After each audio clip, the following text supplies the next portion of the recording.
Hello friends, today we are learning Hamming code. Hamming code that is used for error correction as well as it is also used for error detection. तो what is the process of Hamming code? Hamming code में हम सबसे पहले find out करते हैं कि हमारे data की लेंथ क्या है और हम जानते हैं कि हमारा डेटा बाइनरी फॉर्म में होता है which is in the form of zeros and ones. तो फॉर एग्ज़ाम्पल हमारा डेटा m लेंथ का है.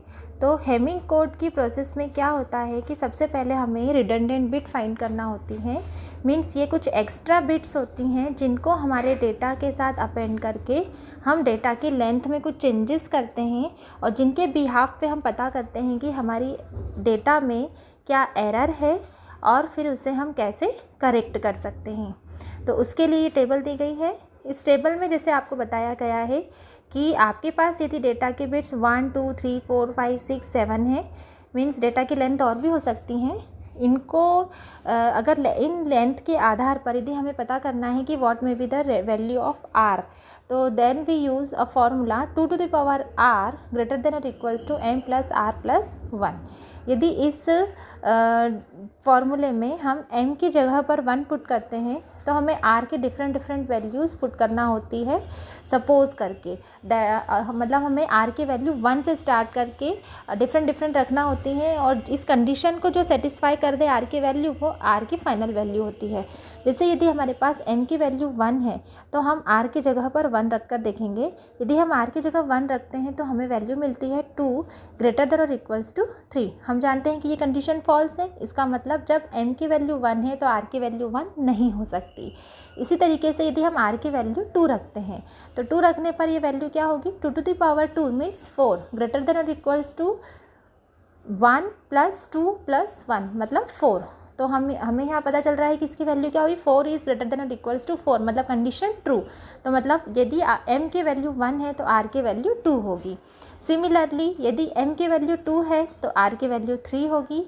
और इसी तरीके से यदि हम कुछ हमने बिट्स यहाँ अज्यूम की है कि अगर हमारा डेटा 3 का है 4 है 5 6 और 7 लेंथ का है तो r की पॉसिबल वैल्यूज़ क्या हो सकती हैं.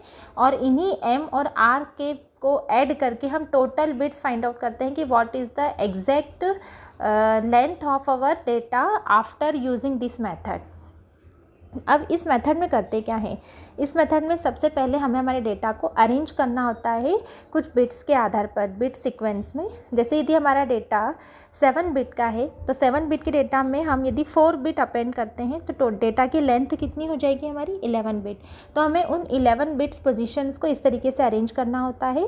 जैसे राइट साइड से स्टार्ट करके 1 2 3 4 5 6 7 8 9 10 11 हमने बॉक्सेस बनाए हैं और इनमें हमने जो पोजीशन r2 की पावर्स वाली हैं मीन्स 2 to the power 0 मतलब 1 2 to the power 1 मतलब 2 2 to the power 2 मतलब 4 2 to the power 3 मतलब 8. यानी हमें इन पोजीशंस पर 1 2 4 8 इन पोजीशंस पर रिडंडेंट बिट को पुट करना है और रिमेनिंग बिट्स पर डेटा को पुट करना है. अब हमें इन r जो वैल्यूज़ हैं हमारी जो रिडंडेंट बिट है इनकी वैल्यूज़ फाइंड करना होती है कि एक्चुअल इनकी वैल्यू क्या हो सकती है. मतलब ये 0 होंगी या 1 होंगी. तो इन्हें फाइंड आउट करने के लिए जैसे इन्होंने एक सीक्वेंस दिया है कि यदि आपको r1 फाइंड करना है तो आपको 1 3 5 7 9 11 मीन्स एक बिट लेना एक छोड़ना एक लेना एक छोड़ना. इन पोजीशंस पर हमें नंबर ऑफ़ वंस को काउंट करना होता है और VRC टेक्निक फॉलो करना होती है. VRC टेक्निक मतलब वर्टिकल रिडंडेंसी चेक बिट. इस मेथड में हमें हमारी नंबर ऑफ़ वंस को इवन बनाना होता है. सिमिलरली r2 के लिए हमें 2 3 6 7 10 11 मतलब 2 पोजीशन लेना 2 छोड़ना. इसी तरीके से r4 के केस में 4 5 6 7 मतलब 4 पोजीशंस लेना 4 पोजीशन छोड़ना. उसी तरीके से r8 के केस में 8 पोजीशंस लेना है और 8 पोजीशन छोड़ना है. इन पर हमें नंबर ऑफ़ वंस को काउंट करना है. अब जैसे उन्होंने एक एग्जांपल लिया है कि हमारे पास यदि 7 बिट का डेटा इस तरीके से है 1 0 0 1 1 0 1 तो इन्हें अबव सीक्वेंस के आधार पर हमने अरेंज कर लिया और वो जो पोजीशन थी हमारी 1 2 4 8 इन पोजीशंस पर हमने रिडंडेंट बिट को पुट कर दिया. अब हमें r1 की वैल्यू कैलकुलेट करना है. तो r1 को कैलकुलेट करने के लिए जैसा आपको अबव दिया था कि आपको 1 3 5 7 9 11 पोजीशंस के 1 को काउंट करना है. तो जैसे ही नंबर ऑफ़ वंस को काउंट किया इन पोजीशन के तो हमें नंबर ऑफ़ 1 जो है ऑड मिला. तो इसीलिए r1 की वैल्यू 1 हुई मतलब हमें उसे इवन बनाना है. सिमिलरली r2 के लिए 2, 3, 6, 7, 10, 11 पोजीशंस के 1 को काउंट किया तो वो हमें इवन मिला, तो इसीलिए R2 की वैल्यू 0 लिखी।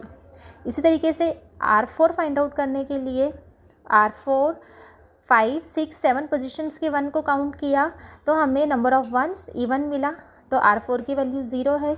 उसी तरीके से R8 को कैलकुलेट करने के लिए 8, 9, 10, 11 को देखा तो हमें नंबर ऑफ़ वंस ऑड मिले, तो इसीलिए R8 की वैल्यू 1 है। Then final value coded form में हमें क्या मिली है 100, 111, 00, 101। इस कोडेड डेटा को सेंडर सेंड कर देता है। अब सेंड करते वक्त यदि रिसीवर को ये डेटा में कहीं भी किसी पोजीशन पर बिट चेंज मिलती है, जैसे इस क्वेश्चन के अकॉर्डिंग हमें 7th पोजीशन पर जो नंबर ऑफ़ 1 था वो 1 रिसीवर साइड में 0 बन गया, मतलब इस डेटा में चेंजेस आ गए, बट ये रिसीवर को कैसे पता हो कि उसमें कुछ चेंज है, तो उसके लिए सब ये फाइंड आउट किया जाता है कि इसके लिए प्रोसेस होती है हेमिंग कोड में कि अगेन हम R1, R2, R4, R8 positions को फाइंड करते हैं, वही नंबर ऑफ़ वंस को काउंट करके, और वो जो रिस्पेक्टिव पोजीशंस थी वैसे ही। तो जैसे ही R1 को कैलकुलेट किया तो नंबर ऑफ़ वंस ऑड मिले, इसका मतलब क्या हुआ R1 की वैल्यू 1 हो गई, जो कि राइट साइड से लिखी जाएगी। R2 के लिए उन्होंने नंबर ऑफ़ वंस काउंट किया तो वो भी ऑड मिले, तो अगेन ये R2 की वैल्यू 1 हो गई। देन R4 कैलकुलेट करते वक्त नंबर ऑफ़ 1 ऑड मिले तो उसकी वैल्यू भी 1 हो गई, और फिर जब R8 कैलकुलेट किया तो वो नंबर ऑफ़ 1 इवन मिले तो उसकी वैल्यू 0। इसका मतलब 0,111, और 0,111 in decimal form it is called as 7। इसका मतलब क्या हुआ 7th पोजीशन की जो बिट है वो सेंडर से रिसीवर तक जब आई तो वो चेंज हो गई, मतलब जो 0 था वो 1 हो गया, या जो 1 था वो 0 हो गया। इसका मतलब इसके बिहाफ पे जो रिसीवर है वो आइडेंटिफाई कर सकता है कि इस डेटा में कुछ मिस्टेक है, और जैसे ही उसे डेटा में कुछ मिस्टेक समझ में आ जाती है तो वो उसे करेक्ट कर सकता है।